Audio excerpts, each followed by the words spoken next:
Welcome back. As I said, now we'll go over some of the pricing strategies that a lot of companies use to help determine the price of their trailers. Now, the first one I found was some companies will use markup pricing. Now, with a large product such as a construction, agriculture, mining trailer, it's very difficult to do a markup price on the overall product itself, just because of the different individual parts that go into the making of this trailer and the labor hours that go in it. So a lot of companies have found that they can possibly do a markup price on the actual individual parts themselves. So if you were just to take a tire, for example, or maybe a valve, they would have a standard markup on that item itself, and then they would just keep track of all of the different parts and components that go into building one trailer, and then they would add those all together at the end to determine the final price of the trailer. The problem with this is that it is very, very inefficient way to determine the price of your trailer. Many trailers will have different valves. Companies will want specialized, custom this and that. So it's just very difficult to determine a price for this. So it's really not a profit maximizing pricing strategy. Another thing to consider during this is there's a constant changing demand for the products that are manufactured in the trailer industry. Just depending on time of year and the overall economy, the demand fluctuates greatly. So it's kind of difficult to do just a straight percentage markup price that will be consistent throughout the year. And then the price of inputs is even more lucrative. They are constantly changing from almost week to week. Steel prices going up and down. So that is a very difficult way with the constant fluctuation in prices of inputs and just the changing demand to really perform a pricing strategy. A more effective pricing strategy that many companies have found is price discriminations.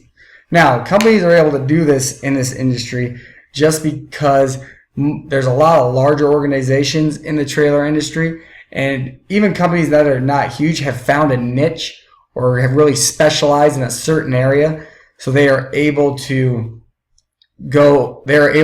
have some of that market share just to have that power. They can do price discrimination, and it's very easy to group or individualize customers in this. Most customers want very specialized products, so it's very easy to individualize them and go and put them in groups.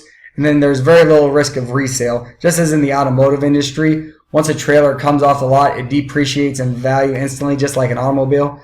So a company trying to resell would really not gain any money off that. And then this is more of a profit maximizing strategy as you're trying to get closer to that customer's total benefit. As you can see in this picture, this is kind of the niche I was talking about. This trailer here, this is specifically made for food waste. So that's kind of a niche that they've found and used. So with this, companies have really started to turn to personalized pricing. Now this is definitely more of a first tier kind of price discrimination, but companies are actually able to do this to an extent in the trailer manufacturing industry. With each trailer kind of being individually sold, most of these trailers are not going to be huge purchases that are on a day-to-day basis, such as maybe a grocery store or something like that. Customers are going to take their time, and you might get 1 or 2 sales a week. So that really allows you to individualize it to the customer and really negotiate with them to find that price that's going to be as close to their total benefit as you possibly can get them to go. So that really helps maximize your profit there. Now, with the goal of that, you're really trying to get those marginal costs as close to that marginal revenue as you possibly can. I don't think you're going to probably get it exactly equal every time, but you're going to get much closer than you would with just a standard markup price. And another good reason this works well in the trailer manufacturing is because right now, trailer manufacturing capacity is at 95%, so there's very little room for even more supply to be out there. So a company really has a lot of leverage with their argument because they're not waiting for work. They have work pushed out, so they're really have the upper hand there. And then the second type of pricing strategy a company uses is versioning. As I said, a lot of companies will have like to specialize. The consumer will want a specific model. But then companies themselves will also group models together, whether that be between 3, 4, or 5 axle trailers. It's really a way to group together, and then you'll just have your standard price that you can use there that you can negotiate with your customer off of. But then you really are able to group people together. And once again, that specialization, if there's an industry that really needs a special kind of trailer, that's a different group right there that you can go into and set a price that can be used well there from your standard model. Here we just got the producer price index. As you can see, it's been on a steady incline the last decade. So that is just allowed a way for the producer pricing is a way for a company to look how their product has been growing. It also allows a company to look at maybe what their inputs, how those have been going.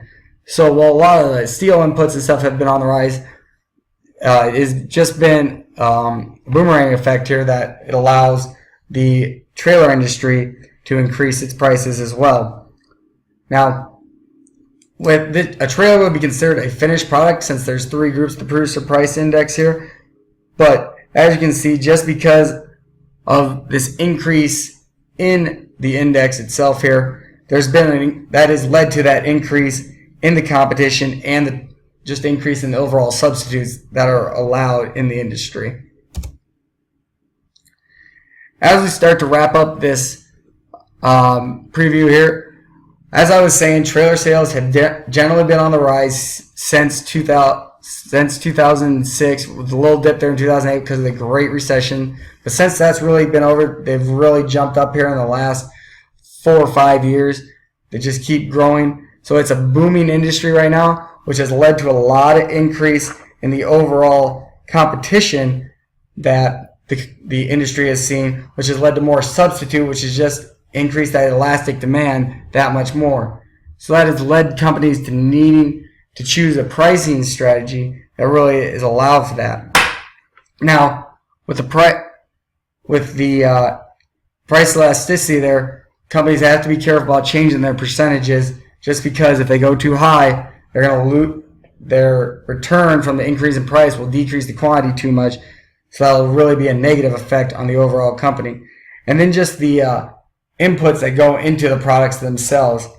But the advances in technology and the ever-changing prices of steel, companies are continually looking for that next great edge just to help minimize their costs and increase their profits overall. So that way they can get that much more of the market share. And then, as I was mentioning, the pricing strategies, they got a couple to look at. The markup pricing, which really is a more ineffective strategy. But then the price discrimination is a great way to try to maximize your profits, because you can really personalize it to the customer, as this is a smaller industry that would allow for that kind of room. And then just remembering this throughout, as the new industries, the construction, mining, and agriculture, just allows for a great area of growth in here, and will just continue to increase the demand for trailers throughout this industry. And as we leave here, I want to give you a quick video just so you can see what a trailer in action actually looks like.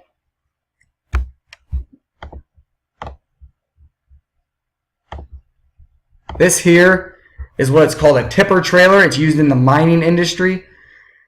Now, this is one of the bigger models out on the market. This actually has a double door with how large it is. This can haul tons of material.